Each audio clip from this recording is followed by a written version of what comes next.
Before I invite my next speaker, I would once again like to ask Ray, please fill in any gaps in the middle. There are still a lot of people sitting in the back that don't have a seat. So if anybody could just fill in all the gaps in the middle and keep the aisles. Thank you. Our next speaker is Sayyid Ammar Nakshawani. Sayyid Ammar Nakshawani is regarded as one of the most powerful speakers in the Islamic world. He was born in London, England, and graduated from the University of London with a degree in psychology and law in 2003. He then went on to complete a master's in Islamic Studies and is currently completing his PhD at the University of Exeter in England. Sayyid Ammar also lectured at the University in Classical Islamic History. Please join me in welcoming Sayyid Ammar Nakshawani.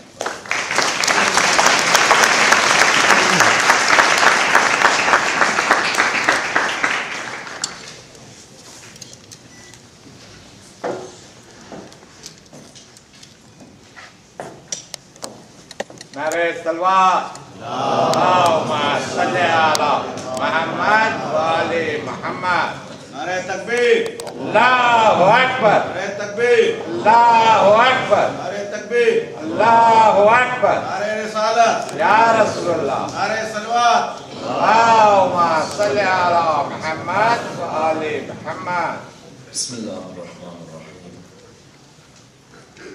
الحمد لله رب العالمين والصلاة والسلام على سيدنا وعظيمنا وحبيب قلوبنا وشفيع نفوسنا أبي القاسم محمد اللهم صل على محمد وآل محمد وعلى أهل بيته الطيبين الطاهرين وأصحابه الغر الميامين. الحمد لله الذي جعلنا من المتمسكين بولاية سيدي ومولاي علي بن أبي طالب. الحمد لله الذي هدانا لهذا وما كنا لنهتدي لولا أن هدانا الله. Amma ba'd, respected scholars, brothers and sisters, Assalamu alaikum wa rahmatullah wa barakatuh. The discussion concerning whether the Prophet Muhammad sallallahu alayhi wa sallam spread the religion of Islam by the sword is a fundamental discussion in both Eastern and Western circles. And indeed a fundamental discussion both Islamic and in non-Muslim circles. A discussion which requires an in-depth examination, for it is a discussion which affects each and every one of our lives. And indeed is a historical discussion as well as being a contemporary discussion. Contemporary in the idea that such a discussion allows us to re-evaluate the depiction of the life of the Holy Prophet in Western circles. In the idea that recently there has been a re-emergence of a negative undertone in the depiction of the life and the biography of the Holy Prophet. A negative undertone that originally began in medieval Europe seems to have come back to the fore in many media circles today, and indeed in many genres of literature. As in, one would have thought that from medieval Europe and some of the works that were produced at that time, which accused the Prophet of spreading the religion by the sword, one would have thought that such works would have ended. As in, if you were to look, for example, at some of these works, like Dante in the Inferno, when Dante goes on that journey in hellfire, he reaches the lowest level of hell, seeing Muhammad ibn Abdullah and Ali ibn Abi Talib at the lowest pit of hell.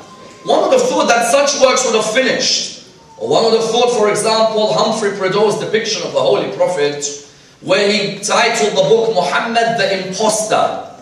One would have thought Voltaire's work on the Holy Prophet, where he looked at him as being a man who spread the religion by the sword and no more.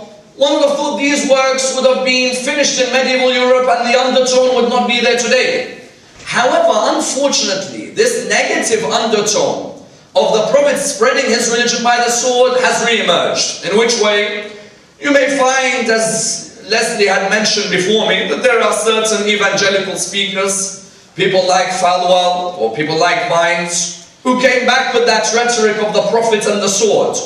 You find, for example, in Denmark and in Sweden, those cartoons which depict the Prophet with a bomb on top of his head, and that bomb is just waiting to explode. You find even ironically that the Pope, who a person would have thought would have looked for better relations with people of other religions, in a lecture which he gave in 2006, mentioned how the Prophet of Islam had spread his religion through evil means. And unfortunately, when a personality like the Pope, who has that much influence, is able to bring back such thinking, it is vital for us to stand up and be able to reply to such accusations. Why? Because of the fact that the ink of the scholar is greater than the blood of the martyr. The ink of the scholar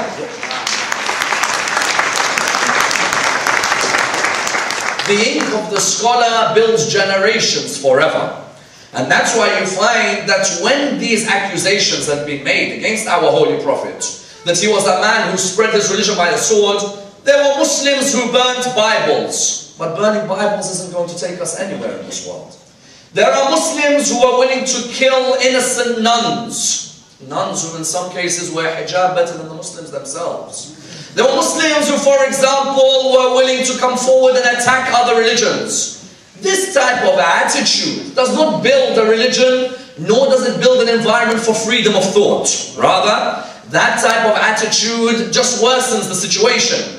When there are these negative undertones of accusations against our Holy Prophet, it is vital for us to produce booklets, to produce leaflets, to produce articles in newspapers where we examine whether our Holy Prophet was a man who spread his religion by the sword or otherwise. Indeed, we saw just now a clip of somebody like Karen Armstrong, an example of somebody who was an ex-nun, but who decided to dedicate her life to writing books about this man, not as a prophet of Islam. No, she said as a prophet for our time. Which way? In that the Muslims for too long have cocooned Rasulullah and not allowed him to be used by other communities.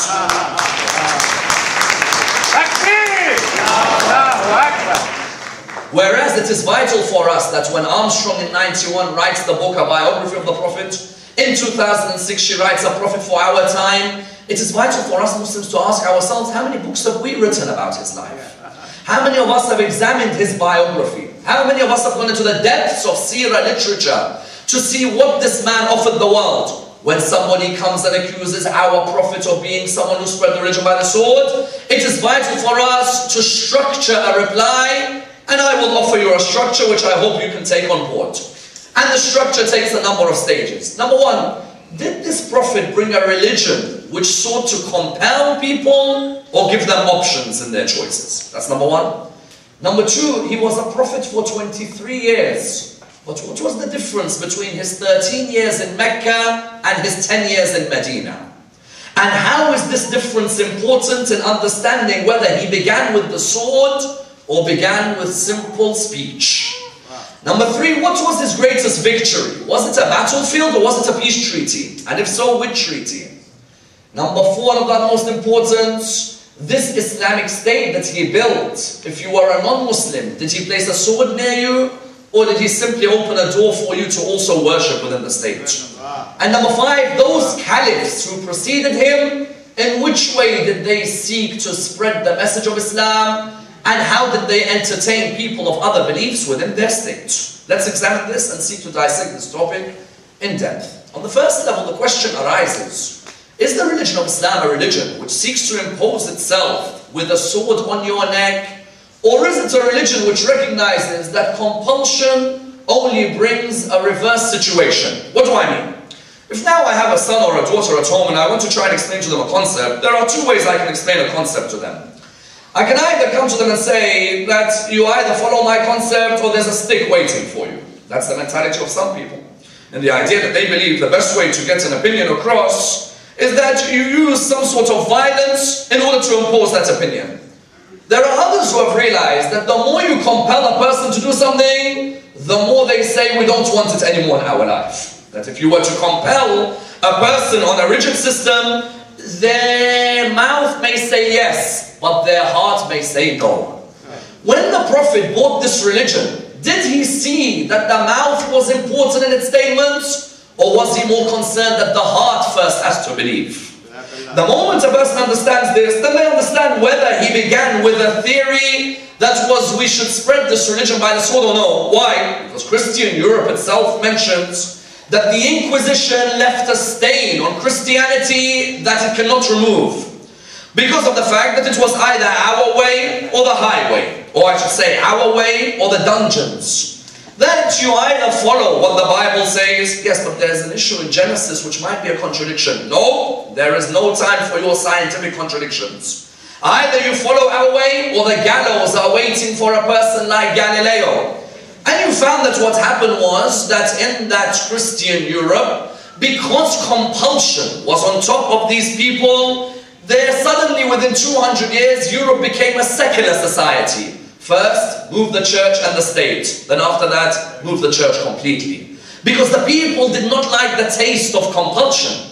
When you look at the Quran, the message the Prophet brought with him at the beginning, look at the verses which emphasize where God speaks to him, where he speaks to himself, or where his companions even speak to him, and where there is an emphasis that there is no compulsion in this religion. In which way? For example, you look at the incident of Ammar ibn Yasir, the great companion of our Holy Prophet. Ammar ibn Yasir saw his parents Yasir and Sumayya tortured in front of him. When he saw his parents Yasir and Sumayya tortured in front of him, the people who were torturing him at the same time, when they were looking at him, they were saying to him, do you believe in the Lord of Muhammad? And he would say yes, and they torture. Do you believe in the Lord of Muhammad? Yes, and they would torture. Until eventually he said, I do not believe in the Lord of Muhammad.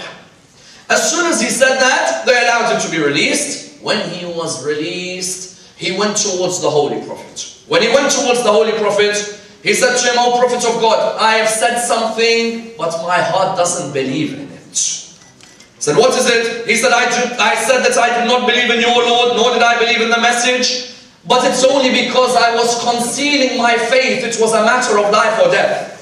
The verse was revealed in the Quran where this word was suddenly beginning to be used. The word which you see is ikrah and its derivatives. Ikrah, tukrihu, ukriha. The verse was revealed about Ammar bin Yasir. What was it? إِلَّا مَنْ أُكْرِهَ وَقَلْبُهُ مُطْمَئِنٌ بِالْإِيمَانِ. Except there is a group of people who are compelled while their heart believes. Notice. The Quran itself was saying that you may find someone in front of you who utters a statement of belief, but we look for what his heart utters more importantly. We want to see, is his heart awake or is his heart blind? With Ammar ibn Yasir, Rasulullah could have easily said, the fact that they forced you to say that means that you definitely believe in their way. No, the Prophet recognized forcing someone with a sword doesn't necessarily mean they believe in what you believe. Ammar ibn Yasir, performing the act of taqiyya, the act of dissimulation of faith, concealment of one's faith, was able to preserve his religion. The Quran said, إِلَّا مَنْ أُكْرِهَ وَقَلْبُهُ مُطْمَئِنٌ بِالْإِيمَانِ. Except the one who's compelled while his heart believes. Likewise, you find the Holy Prophet, when he went to Medina, upon entering Medina, there were many Jews whose children wanted to become Muslims. When their children had wanted to become Muslims, or there were many Muslims whose children were Jewish, when these parents had seen that their children were Jewish, many of them were coming to the Prophet and saying, Ya Rasulullah, our children are Jewish, we have come towards your religion. Is there a possibility that we can compel them to become Muslims? Because realistically, if it's a religion spread by the sword, then he should say to them, if they don't become Muslims, then finish their life off. Whereas he says to them, the verse in the Quran, Bismillah ar-Rahman ar-Rahim, La ikraha fi din. There is no compulsion in this religion. If your children decide they want to follow a certain way, that's your children's belief. If you have a certain belief, they have a belief, you don't raise your sword. And that's why even Allah subhanahu wa ta'ala tells in Surah 10 verse 99, He says to him that compulsion will never bring you a victorious message. أَفَأَنْتَ تُكْرِهُ النَّاسَ حَتَّى يَكُونُوا مُؤْمِنِينَ. Are you going to compel the people until they become believers? It's not going to work for you. Why? Because in another verse he says to him, لَسْتَ عَلَيْهِمْ بِمُسَيْطَرٍ. You are not a person who can compel people. You are simply a warner to them. You can warn. If they decide to listen, they listen. If they don't, they don't. فَمَنْ شَاءَ فَلْيُؤْمِنْ وَمَنْ شَاءَ فَلْيَكْفُرْ. The one who wants to will believe, and the one who doesn't want to will disbelieve. That's why our Prophet wanted to build the freedom of thought in society, that whether you want to believe in my religion or you don't, it's up to you. With one line confirming him saying, لَكُمْ دِينَكُمْ وَلِيَ دِينِ. You have your religion, and I have mine. And that's why when you come to the discussion of whether he spread the religion by the sword, there is an important point all of us need to understand. What is it? Our Prophet was a prophet for 23 years from the time he announced his prophethood at the age of 40. 13 of those years were in Mecca. 10 years were in Medina. Badr, was it in Mecca or Medina? The Battle of Badr, in Mecca or Medina? Medina. Uhud, Medina. Khandaq, Medina. Khaybar, Medina. We've just listed so many battles here of a man who supposedly spread his religion with battles. But we still haven't even listed one battle that happens in Mecca. So what was happening in those first 13 years of his life? In those first 13 years of his life, since he announced he was a prophet, he himself said, no prophet was hurt like I was hurt. No prophet was tortured like I was tortured. From the age of 40 until the age of 53, I defy anyone to show me an incident where this man raised his sword to spread the religion. In those first 13 years, from 40 till 53, him and his companions went through torture nobody will ever see again. For example, what type of torture did he go through? You've read the verse in the Quran where it says, Bismillah ar-Rahman ar-Rahim, أَرَأَيْتَ الَّذِي يَنْهَى عَبْدًا إِذَا صَلَّى. Have you seen the one who prevents our servant when he is in his prayers?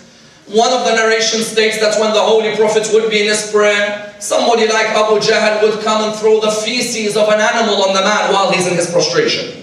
The feces of an animal. While you're in your prostration, a man comes and throws feces of an animal on you. Does he get up and tell his companions, let's get up and fight this Abu Jahl and kill him?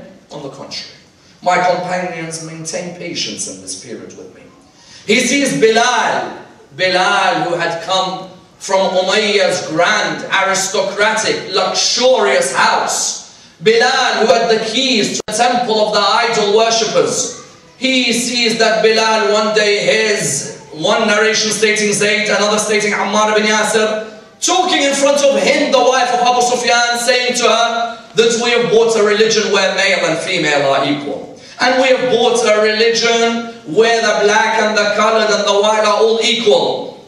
At that moment, Umayyah looks at Zayd and he says to him, so you're saying me and Bilal are equal?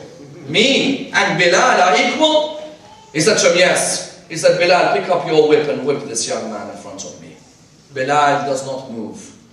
He says to him, pick up your whip now. He says, I will not move. He said, Bilal, I brought you up in this house. I have given you the keys to the idols that we worship, and you don't listen to my commands?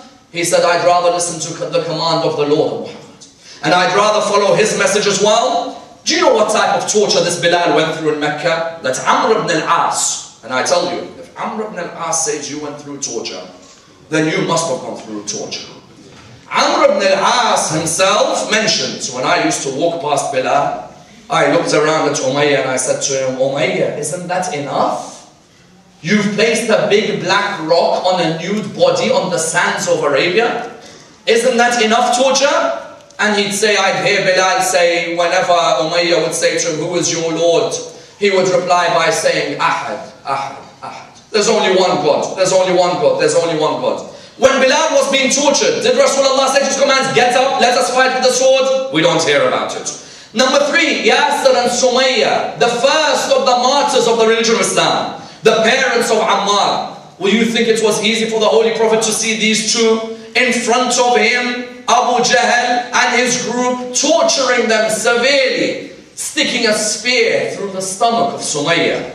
The Prophet sees this family going through such torture, and he says to them, Sabran, Al Yasir, patience, O family of Yasir, for your promise is Jannah. He sees his companions in front of him being kicked out towards where? They had to go towards Abyssinia, towards Africa. A Christian priest in Africa offers them help. He sees that he has economic sanctions placed against him in Mecca. You think Abu Talib's dedication to Islam is ironic because he's the uncle of Muhammad? Umayyad propaganda continues, ironically. Abu Talib, what do you find? You find Abu Talib gives the whole Sha'ib, the valley. 3 years to the Holy Prophet, a valley is given to him, where he witnesses his wife Khadija dying because of the poverty. That the Meccans had imposed economic sanctions on them. He sees Abu Talib telling his son, Who was his son? He says to his son Ali, sleep on the bed of your cousin. I cannot bear to see Rasulullah die and you stay alive. He sees these people going through intense torture. Yet does he ever once say to them, oh people, let's raise the sword, because this religion is about the sword. 13 years from the age of 40 until the age of 53, the Prophet does not raise the sword once, until even on the night he leaves Mecca. He asks the son of Abu Talib to sleep on his bed, because he knows that there are tribes who are ready to kill him. He leaves Mecca with Abu Bakr going towards Medina. They go in that period, 13 years. He is 53 years of age. Not once has he picked up his sword. If you're a man who spreads the religion by the sword, from day one your sword should come out. Then when he enters Medina, it is only in the second year after Hijrah, at the age of 55, that he fights his first ever battle, which is known as the Battle of Badr. And even the Battle of Badr, there is an interesting line all of you should understand. What is it? Notice the verse in chapter 22, verse 39 to 41. When Allah subhanahu wa ta'ala discusses the Battle of Badr, He's saying that the first reason that permission has been given to the Holy Prophet and his companions to fight is because they have been oppressed. أذن للذين يقاتلون بأنهم ظلموا وإن الله على نصرهم لقدير الذين أخرجوا من ديارهم بغير حق إلا أن يقولوا ربنا الله. They've been kicked out of their houses from Mecca. For what reason? For the only reason that they've said, our Lord is Allah. But then he says, do you know why now I've given them the command that they should defend themselves? Listen to this line, please, because this line is vital to understand how this religion was spread and the fact that it wasn't just spread for Islam. The line states what in the Quran? وَلَوْلَا دَفْعَ اللَّهِ النَّاسِ بَعْضَهُمْ بِبَعْضٍ لَهُدِّمَتْ صَوَامِعُ وَبِيَعٌ وَصَلَوَاتٌ وَمَسَاجِدٌ. That if it wasn't for us telling our Holy Prophet to rise in defense, every church, synagogue, monastery and mosque would have been finished. I thought the religion was for Islam. Why are you concerned with churches? Why are you concerned with monasteries? Why are you concerned with synagogues? When you've told your religion to fight in the Battle of Badr, who cares about a church and who cares about a synagogue? It's because the message was this religion was fighting to defend anyone who believes in the oneness of God.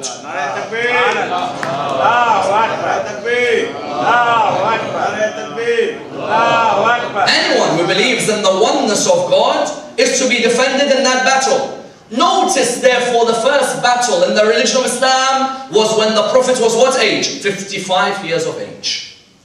Many assume as soon as he became a Prophet, sword, killing, that was it. Whereas it was at the age of 55 that the first battle came, the Battle of Badr. And in that same battle, what do we find? When he catches the prisoners from the opposition, some of his companions come to him and say, let's kill them. Some of them had a taste for killing. And he looked at them and he said to them, no, let them teach our people how to read, how to write. Once they teach, we will allow them to be ransomed and will allow them to be released. So you find in that second year after Hijrah, you find that the Holy Prophet, that was when he fought his first battle. And then you find on the second level, that in that same year, the second year after Hijrah, you had what was known as the Constitution of Medina. I'd be delighted if all of you would Google today the Constitution of Medina. That this Prophet, when he came with his religion, recognized there were the Jewish community in Medina already. He recognized that the Christian community were in Medina as well. And he recognized his own Muslim community was in Medina. He could have easily built a state where the Jews were to be expelled, the Christians were to be expelled, and only the Muslims remained. On the contrary, what did he do? He said, we will make a constitution, the Charter of Medina. Every Muslim should read the Charter of Medina. Because that's a charter which we may employ in the 21st century in the way our Prophet employed it all those centuries back. In that charter, he said the Jews will worship in their synagogues. The Christians will worship in their churches. And the Muslims will worship in their mosques. If a Muslim attacks a Jew, then he is to be punished. And if a Jew attacks a Muslim, he is to be punished. And likewise with the Christian community. And that the head of the state is the Holy Prophet, but that each of them has their own legal system. If there is a dispute between the two, the Prophet makes the decision at the end. Notice this constitution, had it been a religion spread by the sword, he would have said that no one who disagrees with me, all of them who disagree with me, are to be killed. No. Let them worship in their synagogues. Let them worship in their churches. The people should have the freedom to choose the paths to Allah subhanahu wa ta'ala. For as Amir al-Mu'mineen used to state, the paths to Allah subhanahu wa ta'ala are the number of breaths that you breathe. There are many paths to Allah, but there is a need for peaceful coexistence between all of you. He then states that his greatest victory, while he is a prophet of God, after Badr he fought in Uhud. He said that wasn't the greatest victory. He fought in Khandaq. It wasn't the greatest victory. He fought in Khaybar, Tabuk, Hunayn, battle after battle after battle. None of them was his greatest victory. The Quran said, "Inna fatahna laka fathan mubina," after the success of the Hudaybiyah peace treaty. Because that Hudaybiyah treaty was the moment either you depict the Holy Prophet as a man who spread the religion by the sword, or a man who was looking for other means. Do you know why? Because when he saw in his dream that him and his companions have to go to Mecca, he took 1,400 of his companions towards Mecca. He told his companions, "We are not going to fight." One of them looked at him. He said to him, "What do you mean we're not going to fight? We are so powerful now, and you're telling us we're not going to fight?" Another one actually was willing to question his prophethood that day. Whereas what you find is that the Prophet said, "No, I don't want you to bring your swords with you. I want you to go there, and I want us to find a way of finding peace." When you saw Bilal tortured, shouldn't it build a hatred in you? When you saw Yasir and Sumayya killed, shouldn't it build a hatred in you? When you saw Abu Talib and Khadija give their life away, shouldn't it build a hatred in you? Surely you wouldn't go back to Mecca with peace. Surely you'd look for each one of Abu Sufyan. You'd look for Walid ibn al-Mughira. You'd look for Utbah ibn Rabi'ah. You'd look for them one by one. You'd want to finish them. On the contrary, I go back there and I want a treaty of peace. Even the Meccans themselves sent a couple of envoys to him. Urwa ibn Mas'ud al-Thaqafi, the great-grandfather of Ali al-Akbar, the son of Imam Hussein. Urwa ibn Mas'ud al-Thaqafi has an interesting narration. He states that the Arabs sent me as an envoy in Hudaybiyah. He had a funny way of saying Salaam Alaikum. Normally when you say Salaam Alaikum to someone, you shake their hands, don't you? With Urwa bin Mas'ud al-Thaqafi's tribe, they used to pull your beard and put their knee in your lap. So it was an unorthodox way of saying Salaam Alaikum. He said that I reached the Holy Prophet. When I reached him, I pulled his beard. And I said to Muhammad, "Listen, we have to make an agreement here. Why have you come?" He said, "I saw this man had not come to fight. He'd come for peace. He had the chance to gain revenge, yet he didn't look at any of us with the aim of gaining revenge. He said, I saw his companions when he would be performing his wudu. They jumped for the water that would come from his wudu. He said, I went back to my tribe and I said to them, this man, we tortured him for years in Mecca. But now would you believe he doesn't want to attack us? He wants to find a treaty with us. And that Hudaybiyah treaty, part of the terms was what? Part of the terms of the Hudaybiyah treaty, there will be 10 years of peace. And this is a very important point because I will go back to what Leslie said about the verses of the sword in a moment. Part of the Hudaybiyah treaty said what? It said there will be 10 years of peace between the Muslims and the Meccans. That the Muslims will not attack the Meccans and the Meccans will not attack the Muslims. And that the Muslims will be allowed to go back to Mecca to visit Mecca again. The reason the Prophet signed the Hudaybiyah treaty, what was it? He knew that number one, if I could get my people to go back to their parents who they haven't seen for years, and to go and speak with them, then they may remove the misconceptions that have been built in these years about my character. Because if you go in with a sword, people straight away say, I told you, Muhammad, that's his character. If, however, your son comes back after you've not seen him for years while he's been in Medina, and he says to you, Mom, did you know the Holy Prophet said heaven lies underneath your feet? Do you know how much of a message that has? That has an impact.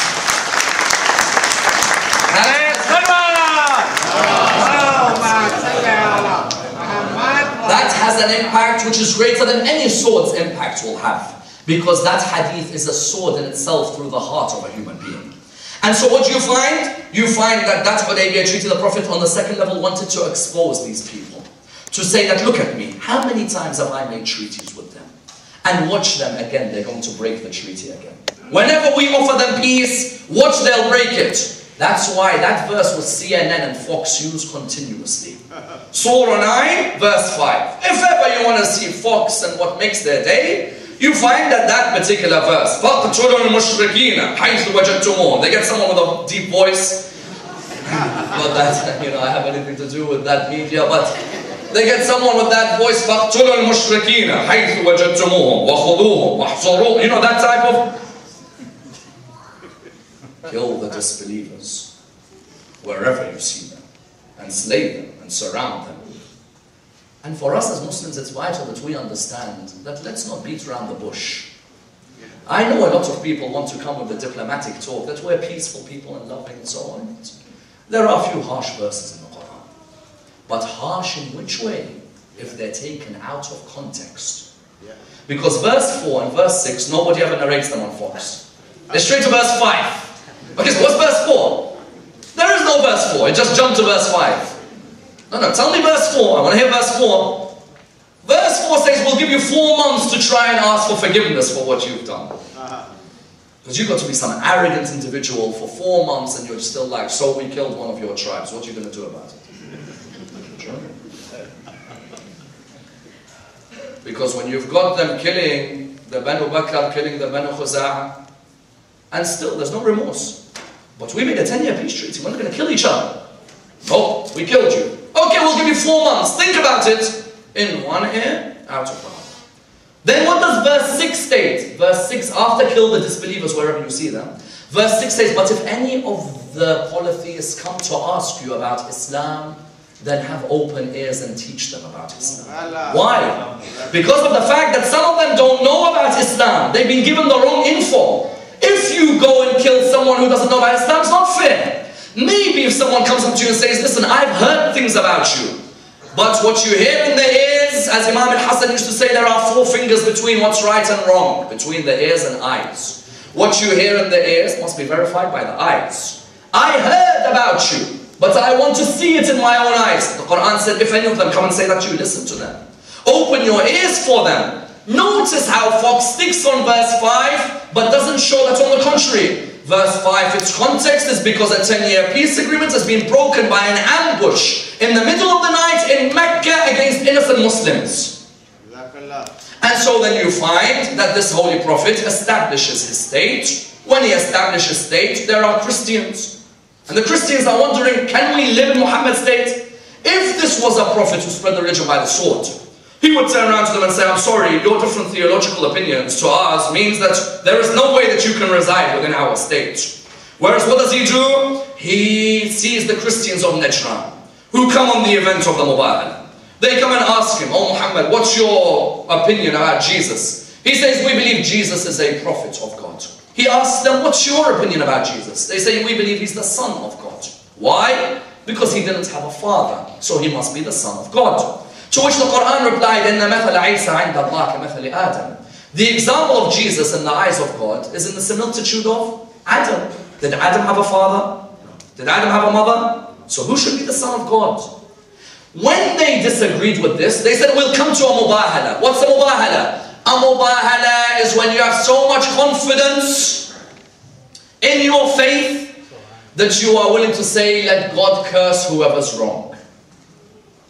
And whoever you take with you on that day, you need to make sure they are the top personalities in that religion.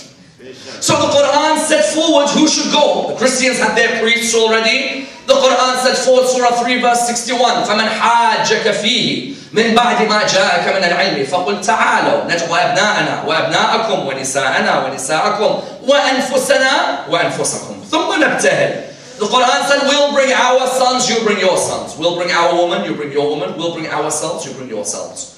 The companions were all wondering, is it us, is it him, is it him? Who's going to be the one he takes as his sons? And his woman, and himself. As his sons, he takes Hassan and Hussein. And as his woman, he takes Fatima al-Zahra. And as himself, he takes the son of Abu Talib.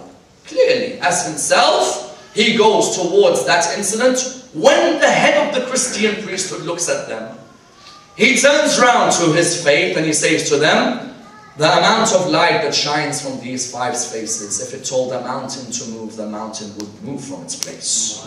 As soon as they said that, they said, Muhammad, we will not enter Mubahala, but we want to live in your state. He said, very well, of course you can live. Your place of worship is known as Ka'bat Najran. You know, we have a Kaaba, they have a Kaaba.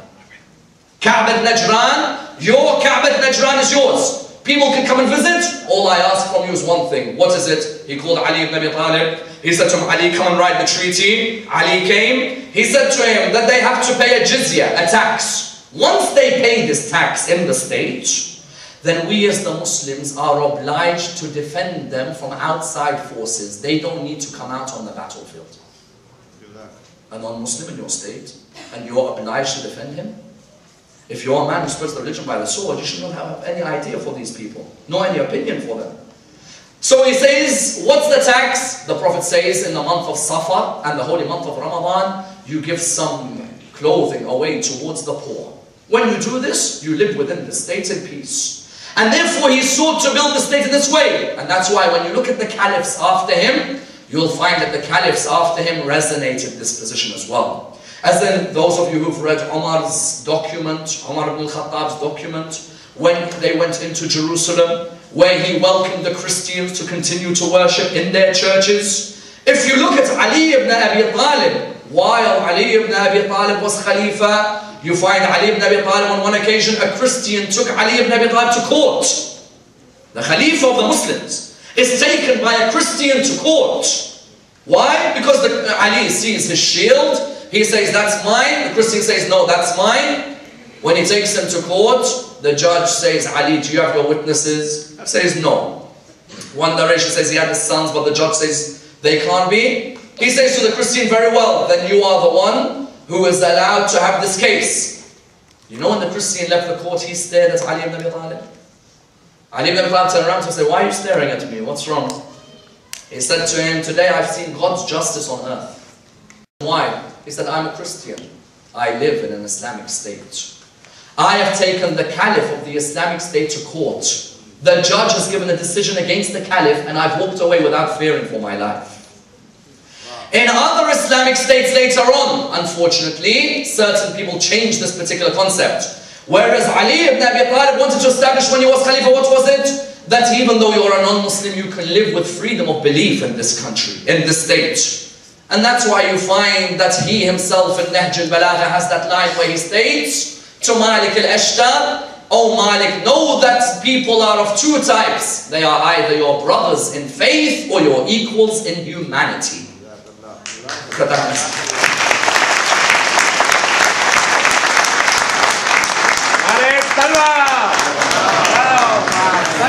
They are either your brothers in faith or your equals in humanity.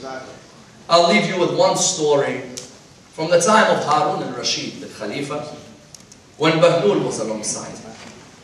And Bahlul was alongside Harun al-Rashid. Harun al-Rashid had decided that it was time that all the churches in Baghdad are demolished. His advisors said to him, all the churches should be demolished in Baghdad.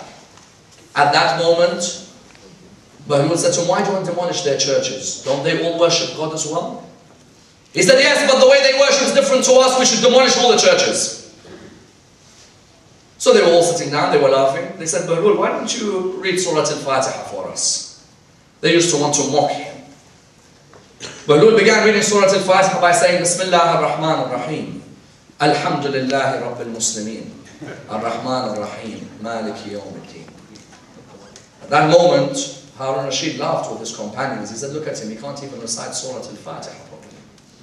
He says, Alhamdulillah Rabbil Muslimin. Bahlul, what's wrong with you? Why do you say Alhamdulillah Rabbil Muslimin? He says, the way you want to spread this religion, we should say Alhamdulillah Rabbil Muslimin. Whereas the way the Lord wanted to spread by saying Alhamdulillah Rabbil Alameen. We pray to Allah subhanahu wa ta'ala to allow us to defend the message of our Holy Prophet. And allow us to be amongst those who remove the negative depictions of him in the media. And allow everybody to unite under the banner of Muhammad sallallahu alayhi wa sallam. Allow us to be amongst those who receive his intercession in this world and in the hereafter. Wassalamu alaikum wa rahmatullah.